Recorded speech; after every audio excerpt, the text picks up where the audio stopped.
Tarii akka keetti ani si yaadu, foolii keen araadu, ragaa keen barbaadu. Nan dhibu waa'een kee anuun beeku abjuun si argee, biqiltuun jaalala kee onnee koo irratti takkaayyuu yoom marge. Akka keetti si qofatu ana jaalata, madaa'ee keessatti madaa koo laalata.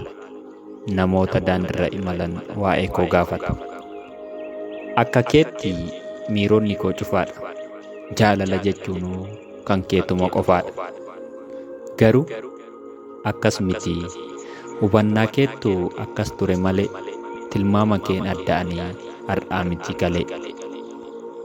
Ani mararfataan maraa mul'ifachuu didee wanti dhoksuuf garaa, sababa gahaan qaba.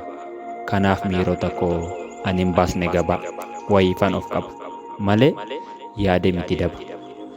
Ani osoo keessa kiyya bantee ilaalte, madaalli jiraatee ittiin nama daalte.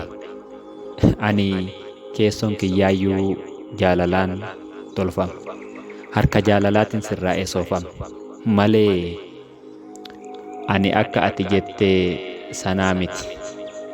Madaallii kee sana ilaalii irra deebi'iiti.